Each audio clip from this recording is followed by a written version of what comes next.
Every single thing, I was like, maximum privacy. My username is just a string of letters and numbers. Noob Master. Yeah, Noob Master 69.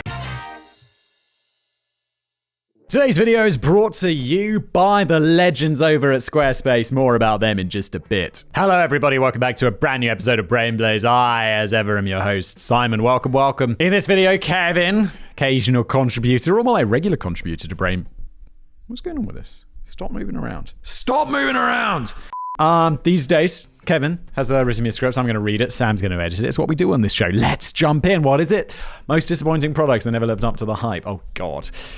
This always happens. You'll be like, oh, that's going to be sick. And then you get it, or then it turns out to just be a bit shit, or it never comes out. I remember do you guys ever see that Pebble watch? It was like an e-ink watch, like before smartwatches were a thing. This is like a long ass time ago. And I was like, it was on like Kickstarter or something like that. And I'm like, this is going to be amazing. And it takes them so long to get the bloody thing out. By the time it comes out, you're like, but I've got an Apple Watch now, haven't I? It's much better. And then it's just there's so many things like that. There's also products that don't disappoint. Like I got one of those Quest 2s, like that VR shit. It's fucking crazy. You're like, whoa! Google Maps, another product. I remember first discovering like satellite view in Google Maps and being like, well, it's a satellite image of the whole world. That's insane, Google. Like products that blow your mind, you know? Just like that. Anyway, we're not here to talk about good products. We're here to talk about the shit that companies have made. So let's go. Let's go! Marketing is a powerful tool. This year, it's projected that nearly $800 billion is going to be spent on advertising worldwide, with about $250 billion of that being spent in the United States alone, and a tiny, tiny slither of that entering Fact Boy's pockets, because I make money through advertising. It's brilliant, isn't it? Advertisements are an important part of society because they not only tell us what products we should want, but they teach us important life lessons. This is the most American sentence I've ever heard, Kevin. Thanks to Art House cigarette commercials, I now know that I'm never alone as long as I've got a strand. Reebok taught me to cheat on my girlfriends, not on my workout. Beauty care company Nivea taught me that white is purity. Oh my God, I remember that. Oh, Nivea, no.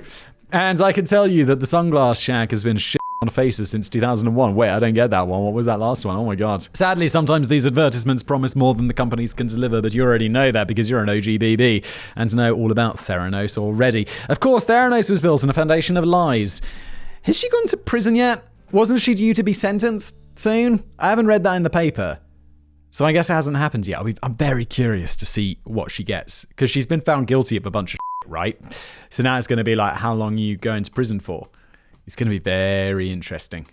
Very interesting to see that. Also, hasn't it, like, can you imagine, there's this huge stretch. It's like, so she's found guilty of something, and then she's got to wait like months while they decide how long you're going to go to jail for. You got to just be like, oh man, this sucks. Just waiting for that day. I guess you just accept it and you're like, hey, it is what it is. And then like, you got to show up to prison to be like, hey, checking in.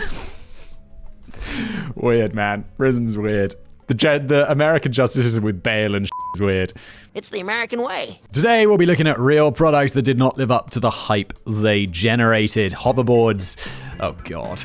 No product or hoverboard could ever live up to the hype associated with their name, even if someone created something like an actual Back to the Future style hoverboard, which I've discussed on my channel Science of Science Fiction, is basically impossible and is never going to happen. Sorry to disappoint you. Okay. Even if someone created something like an actual Back to the Future style hoverboard, the laws of physics promise that it would actually be pretty shit and unfun. If you want to know more about that, feel free to check out the Science of Science Fiction episode. Oh yeah, because Kevin wrote it. This is the crossover we've all dreamed about. Until I end up in like a Marvel movie. Wait, is Captain America in the Marvel universe? Because I was an extra in one of those movies, like back in the day. I think it was the first one.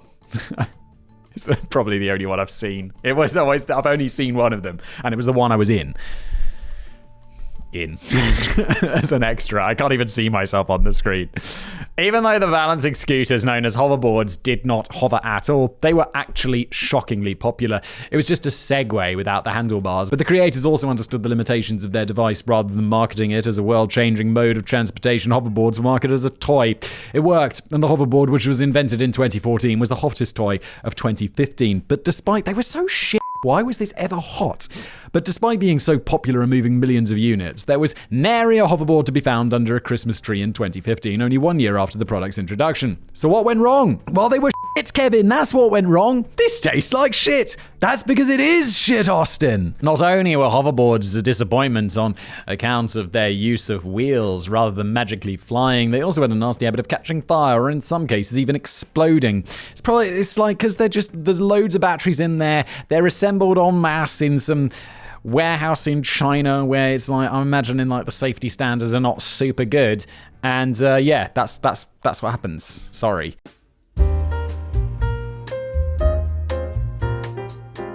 This could have been both while they were charging or while they were in use. The products were sold through Amazon, and at least one person sued Amazon for $30 million after a hoverboard burned his house down. Dude, unless you live in a pimp-ass house, what are you going to get $30 million for? I couldn't find the results of that lawsuit, but I wouldn't be surprised if there was some sort of undisclosed settlement. Yeah, if a lawsuit just disappears and you don't know much about it, it got settled. Amazon just probably gave him, like, I don't know, $100 Amazon gift voucher, and we're like, fuck, mate, with your stupid we'll send you another hoverboard. We're not sending you a new house. It's not our fault. Maybe they did have to buy him a new house. Is it their fault? I feel like Amazon sold it, but they didn't make it, right? Amazon don't make... Oh, Amazon do make some shit. It's probably not like Amazon Hoverboard. I don't know, I guess there is. Yeah, no, if you've got like a retailer, they're going to bear some liability for selling you some shit burned your house down, right? Okay, look, this isn't a legal show. If you want that, who's that guy? Legal. Check him out. I often see him on like, in YouTube's dashboard, it tells you like, what people who watch your channel also watch. Legal. He's in there. Fascinating tangent, Simon. Let's carry on. This wasn't just one or two defective units either. Hoverboards were built on back of cheap Chinese manufacturing. God damn, my brain is so big sometimes. My skull can barely keep it in. There were no safety... Well done, Simon. You figured out something was manufactured in China. Big brain. There were no safety guidelines in place for the manufacturing of the products, and products would be shipped with fake certificates. Oh my god, that is bad though. China's not just faking like watches and shit. They're like faking certificates. They're just like, can it be faked? Well, we're gonna fake it. Even stuff that doesn't need to be faked, they'll fake. Because what's that? It's a fake Casio. Okay. It's almost as if they knew that the product was either unsafe or they just didn't give a shit whether it was or not. Hoverboards weren't just disappointing as a product, they were downright dangerous. They were responsible for over $4 million in property damage and multiple fatalities. At least a dozen airlines banned hoverboards from being brought on planes, and over 500,000 units were recalled. That is a massive recall. God damn. But weren't there many manufacturers of hoverboards? So that's going to have to be across the entire industry. Did someone patent that shit? Surely not, because there were all sorts of like... I mean, you could buy them like at some random store for like... I don't know how much they were. I never bought one of these pieces of shit. But they'd be for sale everywhere, and they'd all be like made by some random generic company.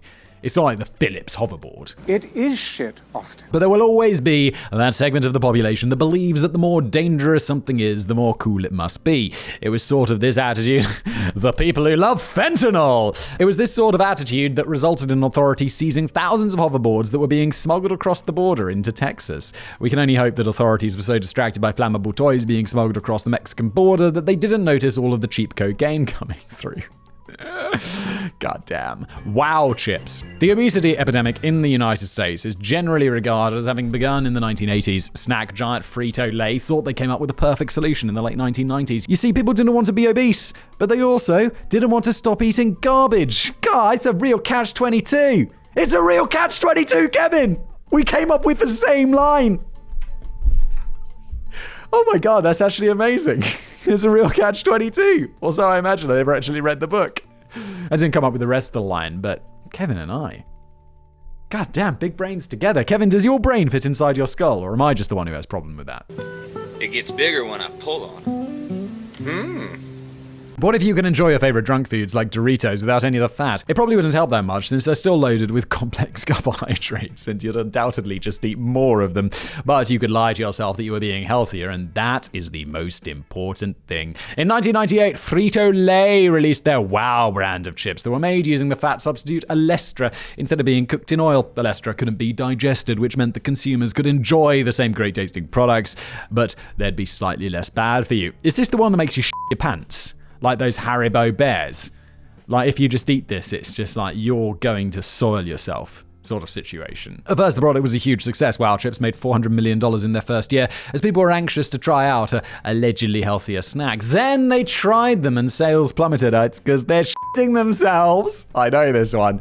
The benefit of using alestra was that the body couldn't digest it, which meant that people wouldn't be consuming any additional calories resulting from the fat substitute. The downside of alestra was that the body couldn't digest it, which led to some pretty uncomfortable consequences. People just shitting out alestra because it's just in the mouth and out the asshole. That's right. Goddamn. If you ate too many chips, it could result in severe abdominal cramping and diarrhea. Even in small doses, it could result in what was referred to as anal leakage. We don't need more details there. It's referred to anal leakage, and it is anal leakage. Right then, buddy. I'm going to shit yourself. Where would literally just slide out of your butt. The issues became apparent to consumers immediately, and it was all downhill from there. The FDA required Frito-Lay to put a warning on any products containing alestra that the food could cause abdominal cramping and loose stools. It probably didn't help that all of this was happening around the same time that the Atkins diet was increasing in popularity, leading people to believe that it was carbs, not fat, that was the real danger. That's kind of... Is that right? Is that what people still believe? Because there's all of this, it's basically like Atkins 2.0, isn't it? Paleo. Is paleo the one where you avoid the carbohydrates? I think it is. Like the no-carb diet. People realize fat's okay. I think we're still on that vibe, aren't we? Despite all the clenched stomachs and soiled undies, the Wow Chips weren't entirely pulled from shelves until 2002. I would love to try this for the show. I'd love to get my hand on some chips that are cooked in alestra and just eat a whole package of them and see what happens to my arse. I'll bring some nappies from home. There's loads of them because I've got 2 kids. So good.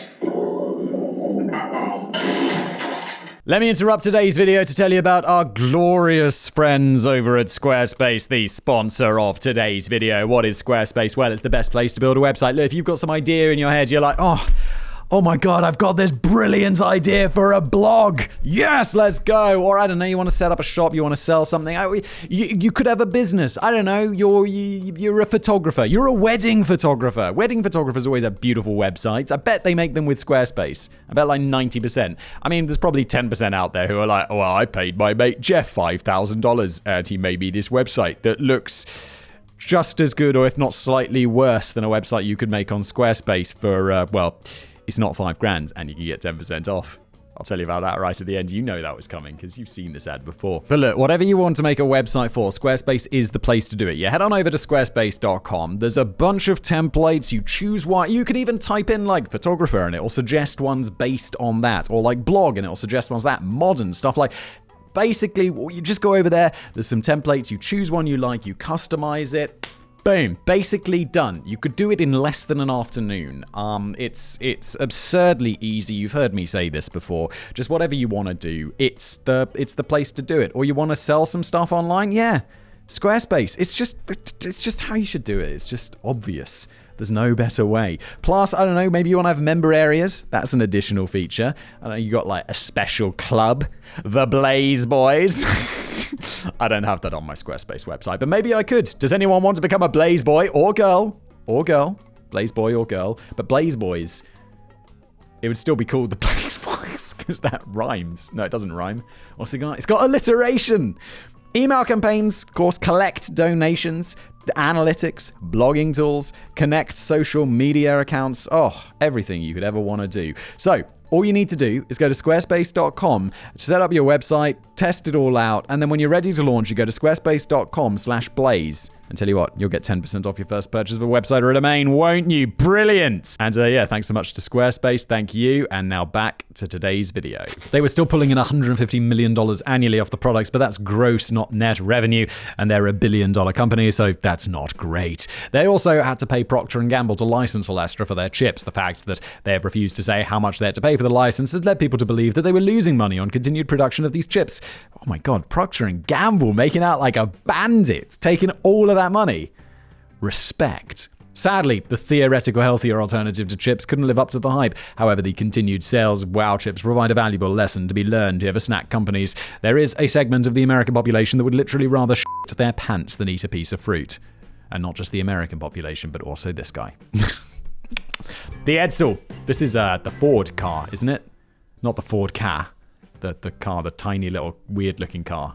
Does anyone remember that? That came out when I was learning to drive around the time the Ford Ka became a thing. And I think I learned to drive in a Ford Ka. It's possible my driving instructor's car was a Ford Ka. Because I've definitely driven one extent. Is it Ford Ka? It's like a Ford KA. Oh, is it called the Ford KA? Maybe it's called the Ford KA. But it's a weird little car. I'm sure Sam's showing it to you on the screen now. It's very ugly. And it was ugly back in the day as well. It did not become a classic. What are we talking about? It's got nothing to do with what we're talking about. We're talking about the edsel. I'm sorry. Why are you the way that you are?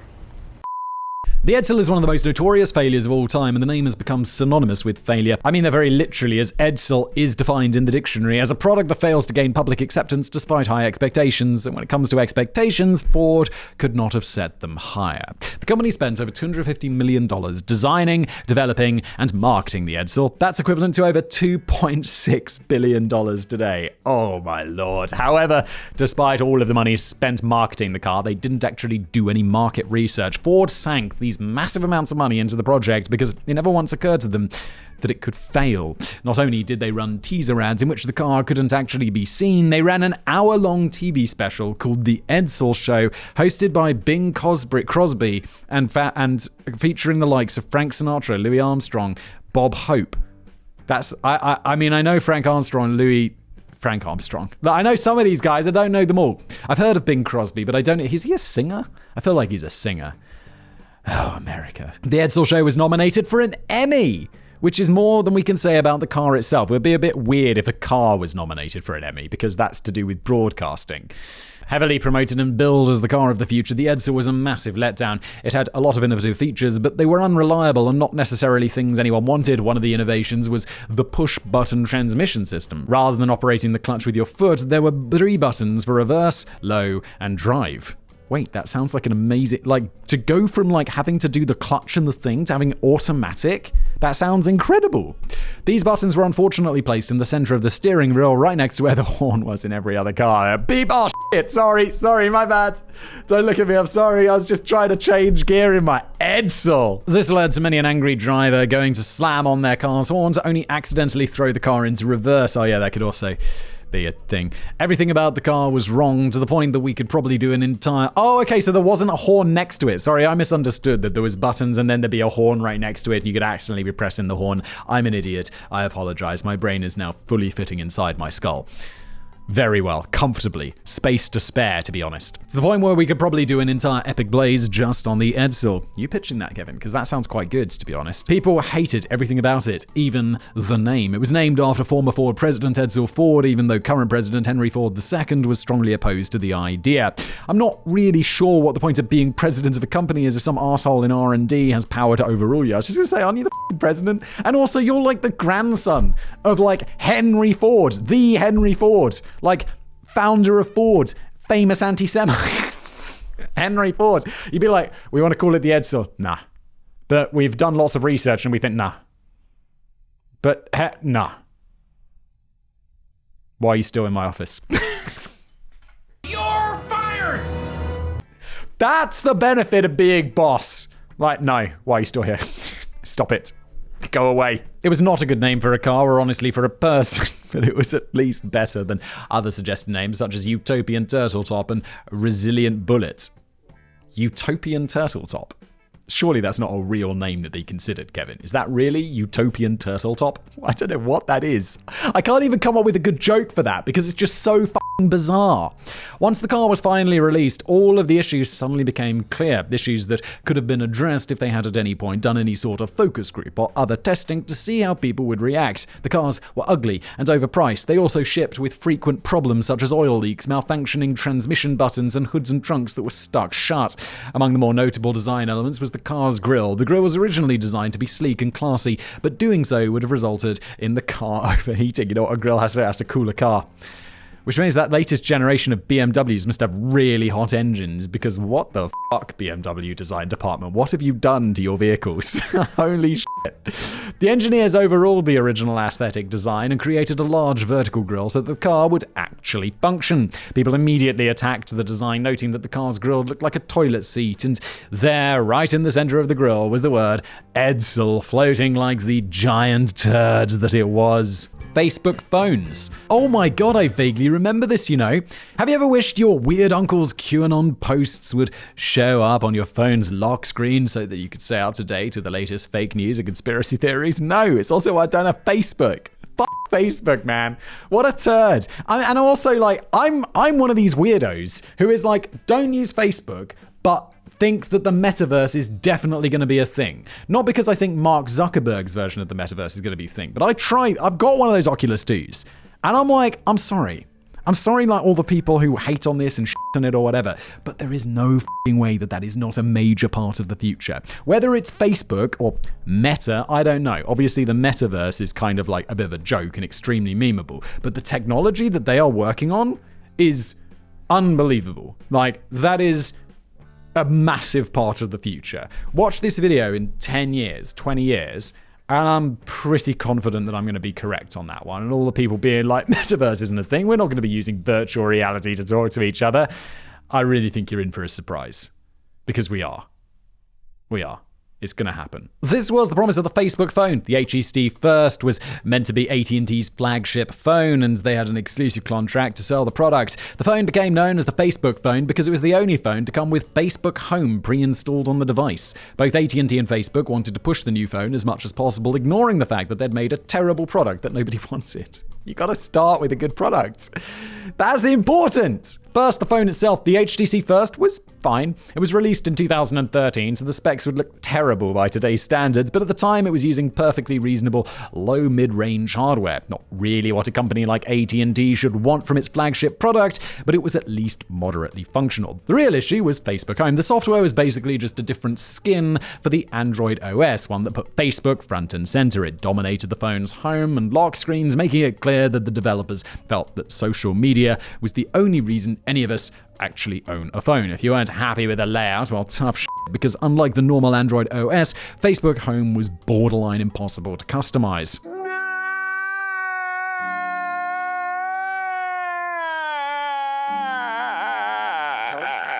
Yeah, when they do try and integrate these things too tightly, it never works. It's always shit. Even if someone personally enjoyed Facebook Home and the very limited user experience that it offered, the software was available in the Google Play Store anyway. This meant that you had the option to buy a much better phone and still use their garbage software if you were so inclined. So why would anyone want to buy the subpar Facebook phone? Please tell me the only reason is the only reason this should be is because it's somehow subsidized by Facebook, like it's cheaper than an equivalent phone because it's like got this Facebook branding all over it, like it's sponsored in a way. Maybe. The answer was they didn't. Oh, okay, no one bought it. No. Within a month of release, the price on the HTC First dropped from $99 to 99 cents. In a month! Shit, come on, that's terrible. That is truly terrible. Even with the reduced price, customers weren't interested. New Samsung Galaxy and iPhone models moved millions of units. AT&T reported selling only 15,000 phones. Oh, that's bad. It's also worth noting that the public was extremely wary of Facebook Home as a concept, not just because it was terrible and awkward, but because of privacy concerns. Oh my god, Facebook. We've had privacy concerns about you in 2013, and it's just got worse somehow. Like, whenever I, signing up to this Meta Quest 2 or whatever, it's like, do you want to connect Face? No. Do you want to share? No. Every single thing, I was like, maximum privacy. My username is just a string of letters and numbers. Noob Master.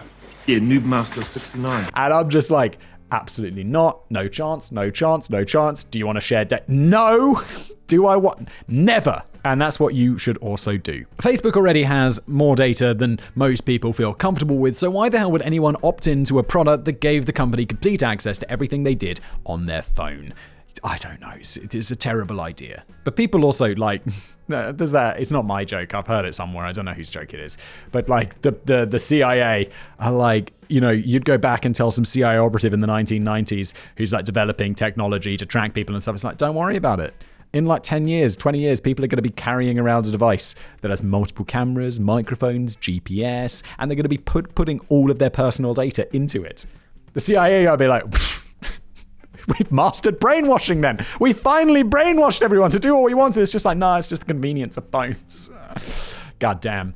Microsoft Zune. When Microsoft decided to enter the fray and compete with Apple's iPod, some would say they had a golden opportunity. Even though Apple controlled the vast majority of the MP3 player market, people had a lot of complaints about the iPod. My first one was not an iPod. I had a Creative Zen jukebox, which had like 20 gigabytes of music. It was awesome. It was an awesome little thing.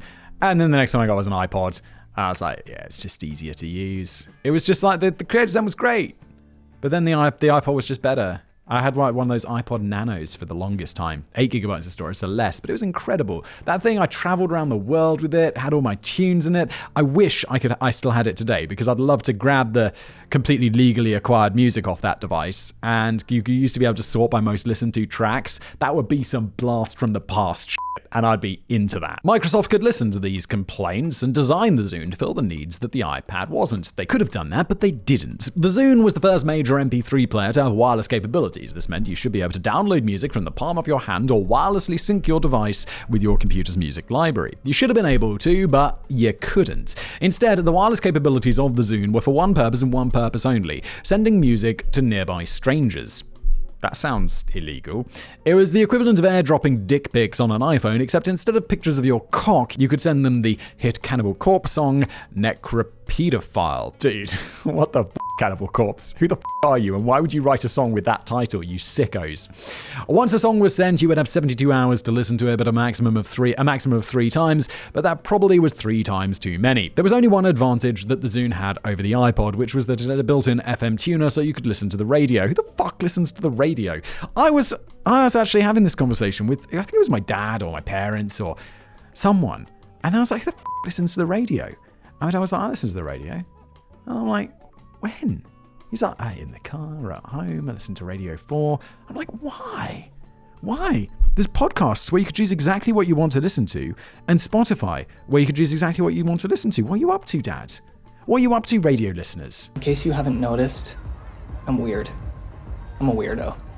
And it's like, oh yeah, but it's a good way to discover new music. What, like fucking Spotify Discover isn't? Like they don't know what you like.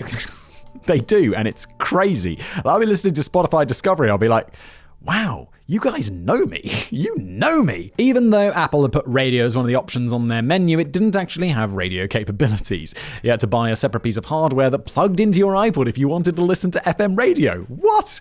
While having radio support on the Zune was nice, the iPod was already on its 6th generation. It was hardly enough reason for a lot of customers to jump ship to a new product. To their credit, Microsoft fixed a lot of the issues in the 2nd generation of Zunes. It could wirelessly sync your library, and you could download music directly through the Zune itself. If you used the FM tuner, they even added the ability to flag songs you heard on the radio for purchase later. That's quite cool. Oh yeah, and they added more colors than as the original model of the Zune came in brown. The 3rd generation, they even added streaming music options, but it was all too little too late. People may have had a lot of complaints about the iPod and were excited about a big name coming into the MP3 player market to shake things up, but Microsoft really dropped the ball. It wasn't perfect, but the iPod was good enough, with the Zune also only being good enough and none of the cool features being introduced until the 2nd generation after the 1st generation devices were largely panned. There was just no reason for anyone to make the switch. Still, I'm sure somewhere out there Bill Gates and Tycho Brahe are rocking out to Cascadia. What's going on, Cascada?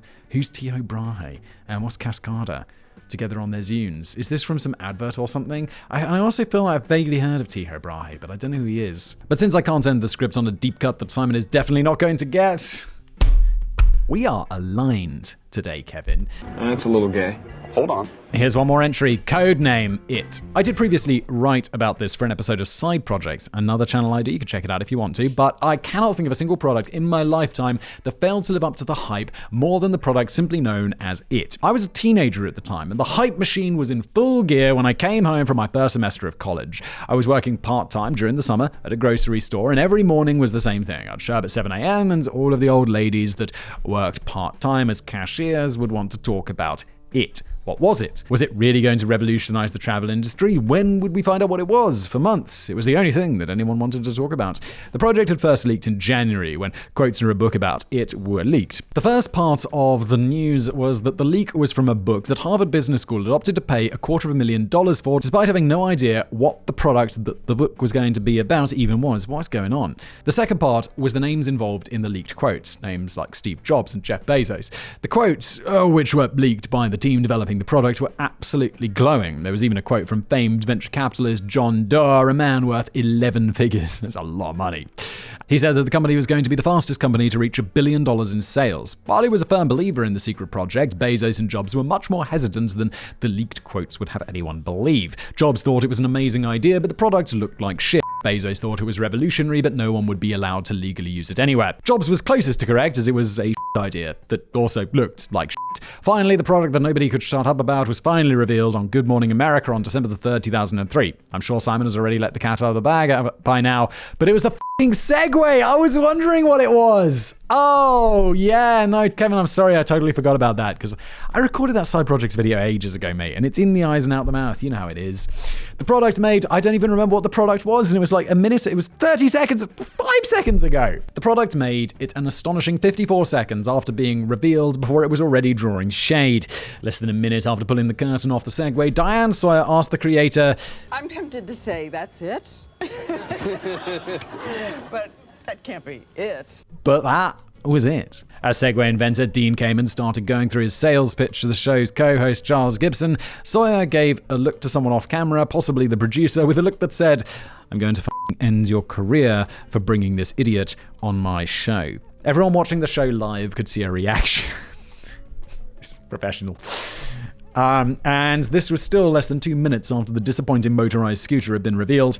And of course, the rest is history. The $5,000 product crashed and burned. They sold 6,000 units in their first year, falling a tiny bit short of their projected 500,000 units. Within 5 years, they'd managed to sell 23,000, mostly to more cops. There is practically no way that the Segway's fortunes could ever have been turned around, but if it was possible, that chance died in 2010. Carmen had sold the company to a British entrepreneur, Jimmy Heselden, who died in 2010. His official cause of death is listed as accident to fall off a cliff while riding a Segway. The often touted fact around the internet is the guy who invented it is the guy who died, but it was the guy who owned the company at the time. Which is not quite as good, but it's still very good. Next time someone tells you there's no such thing as bad publicity, feel free to show them that story. Or you could show them the bag of chips that says, this product will make you shit your pants. Thank you so much for watching. Like this video, subscribe if you want to, and I'll see you next time.